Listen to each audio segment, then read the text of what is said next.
the night before World Hijab Day.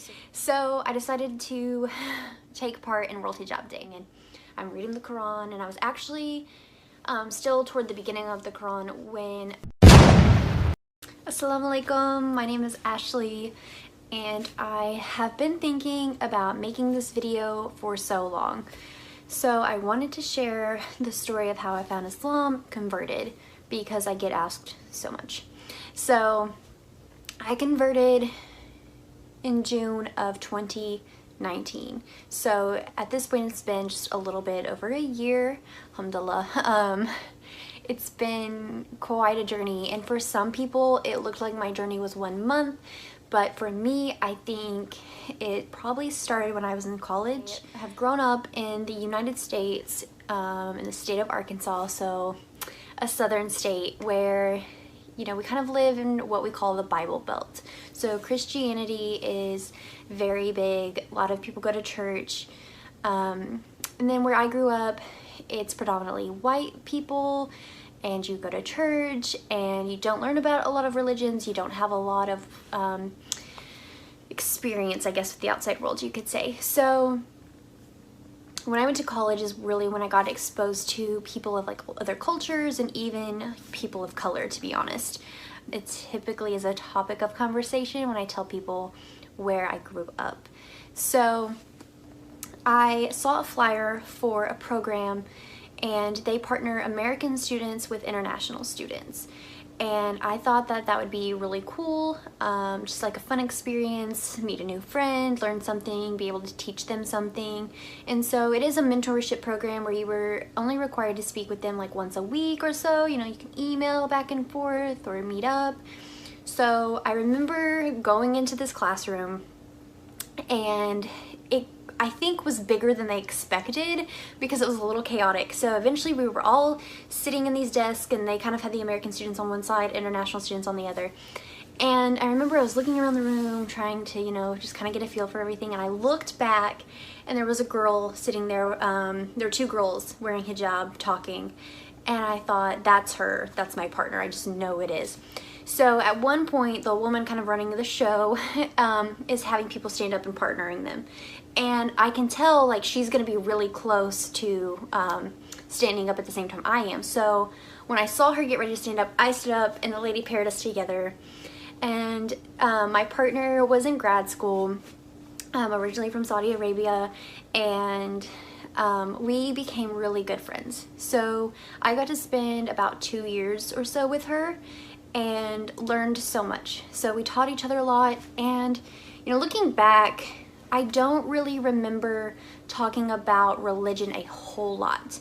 That was not ever really just the main topic. I think I asked maybe a couple of questions, and I did see if we went out to eat together, I remember someone staring at her, and at first I thought, why are they staring at us? And then I realized it's because of her hijab.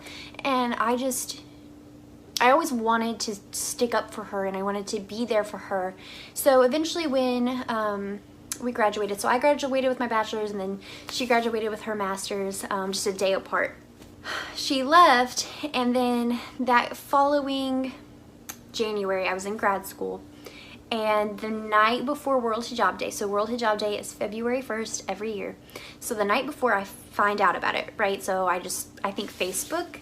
So I decided to take part in World Hijab Day. So I watched YouTube videos, and it's so funny to me looking back because I think one of the first videos I ever watched was by Lena Snowbar. Her handle is with Lovely. I took an infinity scarf I had from my closet. I practiced, and it's so funny because looking back now, I actually reached out to somebody who had converted, and I said, hey, does this look okay? And she said, yeah, that looks great. So I did my best to recreate it the next morning, and I remember reaching for the door handle to leave my apartment, and I hesitated, and I thought, I've never hesitated before. I've been self-conscious about, you know, outfits and things like that, and getting ready, and you know, how my hair looked. And I thought, I don't know how I'm going to be treated today. But I was kind of trying to prepare myself to handle anything that came at me, I guess you could say. So I did get some funny looks because I was a graduate assistant, so I did have a job on campus, and so everybody's like, you know, what are you doing? And then some people were like, oh, I wish I had known so I could participate too. So I had a really good day. I posted on social media and got a lot of positive feedback, especially from other Muslims. They really appreciated it. So I really threw myself into some research about World Hijab Day, and I wanted to become an ambassador. So that following year, I became an ambassador. I think that was 2017, and I ended up moving to a larger area, larger city, but still kind of small for Arkansas. But the next year, so 2018, I said I want to hold my own event in the city. So I had told some girls at the college or at the university that I wanted to hold this event, so they said something to some women at the mosque who got in contact with me and said, hey, we want to help you. So when we had a little meeting, and I remember I went to a small mosque that's kind of used for like classes and things like that. And I go in and I talk to this man, and I told him who I was waiting for. He went back in a room because he was doing something, and he comes back out and he offers me a snack and he shows me where the restroom is, and I come back out from the restroom and he offers me a piece of pie, and he kept like, you know, just going back and forth like he wanted to talk to me, but he wasn't sure. And at one point he said, here you go, and he gives me a calendar with like pictures of mosques, and I thought, well, that's really cool. And then he handed me like 2 Qurans, and I was like, cool, I can read these, and like maybe, you know, that'll help me be a better advocate and be more understanding of Islam. And he sat down next to me and was talking at one point, and there were more people starting to gather in for the meeting. And before we started the meeting, he said, you know, the way that the media portrays our religion, and he mentioned that and some other things, he said, it's just the most misunderstood religion. And that really stuck with me. You know, I thought I need to learn things for myself for sure. And so at the meeting, the women agreed to help me, and then they said, we're gonna go visit churches for World Hijab Day and give the women scarves and teach them about it. And so they do a lot of interfaith events. So we helped each other out. And when it was all over, World Hijab Day was done, I said, I'm gonna miss you guys, so maybe during Ramadan I can come and visit you at the mosque. And I knew that World Hijab Day did a 30-day hijab challenge, and I just thought, that's a lot, and I just don't know if I can do it, because I didn't want to put it on and try and then fail, to be honest. So I thought about it for a while. I had a few months, because Ramadan was in, I think, April that year, and I decided to do it. And I thought, if I'm going to do the 30-day hijab challenge and I'm going to visit them at the mosque, I might as well fast as well. So I wore the hijab as much as I could out and about. I let work know, hey, I'm going to be wearing this. And I was at the mosque almost every night. There were a couple of nights I couldn't go because of work, because I was traveling at the time. And I noticed about a week or so, in maybe 2 weeks, as I was learning more, I could feel this change happening. And no one ever pushed me or anything. They just said, hey, if you have any questions, let us know. Or if something was going on that maybe I wouldn't have known why it was happening or what it was exactly, somebody would offer up the information. And I eventually asked my friend to teach me how to pray. And I was like reading the Quran. I would get up for suhoor and like watch people's stories, and I was like trying to learn about Islam. And that Lena came back around, the women from the Salam Girl podcast, I discovered them. And so there was just so much going on. I was learning so much, and I was just really trying to dive into it, and I wanted to be a better advocate was really what my goal had been.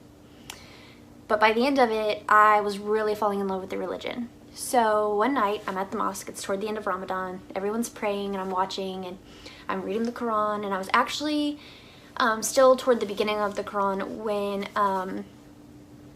God is actually speaking to Mary about Jesus and having a baby. And I thought it was so cool, all of the parallels between like Christianity and Islam, since I had a Christian background. And I remember a woman came up to me, and some people were very surprised that I wasn't Muslim already. They said I wore the hijab well, and they had seen me there so often. and I really appreciated the compliments about the hijab. She asked me, she said, "Why do you hesitate?" And I thought about it for a second, and I thought, I don't know. I really don't know what's holding me back anymore, because I had fought myself a little bit, you know? My family's not Muslim, it's a huge life change, but I just felt this overwhelming sense of peace. Just a peace that I hadn't really felt before, because with Christianity, I went to church off and on. We didn't start going to church until I was 12. And then throughout college, it was off and on, kind of. And when I moved to the city on my own, I tried again, and something always felt like it was missing. And so I said, I'm going to take my Shahada. So I texted one of my friends, and I let her know. So I did it the last day of Ramadan. And it's there's hardly any words to describe how amazing it is. Even just sitting here talking about it. It's been amazing, and I'm so grateful. Allah has blessed me tremendously, and I wouldn't change a thing. Wow, the story is shocking, guys. Well, that's the beauty of it. The beauty of a religion is you doing it wholeheartedly, you converting wholeheartedly, not people forcing you to do it, right?